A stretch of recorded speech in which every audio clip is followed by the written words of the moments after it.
You guys have such excellent questions, I have to tell you.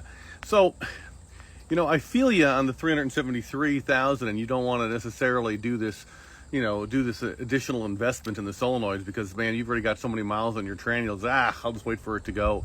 I'll tell you that we've got customers, and more than just a few of them, that have north of 5, 6, 700,000 miles on their original transmission. So it's like, listen, we've sold people transmissions that had 90,000 miles. They needed a tranny.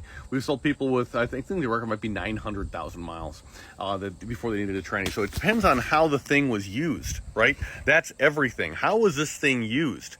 And so that tells you. So if you want to get a sense for, hey, how much service life do I have left in this thing? Is it too late? Is it not too late? By far, the thing to go first is indeed this. This is what causes the problem 9 times out of 10. It's not the other stuff. And so what you can do to get a sense for, well, man, how bad is it? Just in general, because if you get 373,000 miles, this thing's seen a whole lot of highway time, right? Which is, you're just in top gear and just staying there. That's not hard on nothing. You're not really wearing anything down. So, in city driving, taxi service type stuff. Oh man, yeah, it's toast, right? So, but do this test. Go ahead and do this one little test quick. When the truck's cold and when the truck's hot, do it both times, cold and hot. Just put it in reverse. And when you put your hand, you're going to put down reverse and see if it's possible for you to let go of the shift lever in time and have it not have engaged yet in reverse.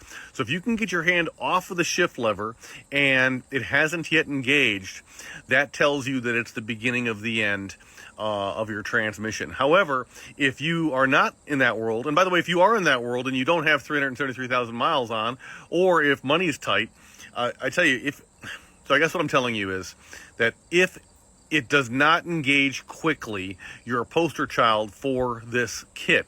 However, if it does engage quickly, you're still a poster child for this kit because it'll prevent you from having to have that problem. Or you can't put clutch material back. This is what I'm trying to say. But if you have 373,000 miles just overall, and you're like, okay, overall I've got this number of miles, everything is kind of worn out. Everything's kind of tired. I want to wait on all of it. Yeah, I hear that. There's a modicum of, I understand the logic.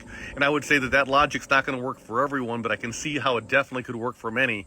And so, certainly no judgment zone here, right? I mean, I'm good. But if it is the case that you can, grab park, put it down in the reverse, and, let go of it. But by the time that you let go of that lever, it's already in gear.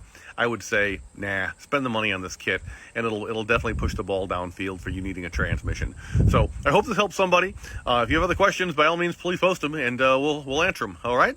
So FICMRepair.com. We're all in this together. Thanks, guys.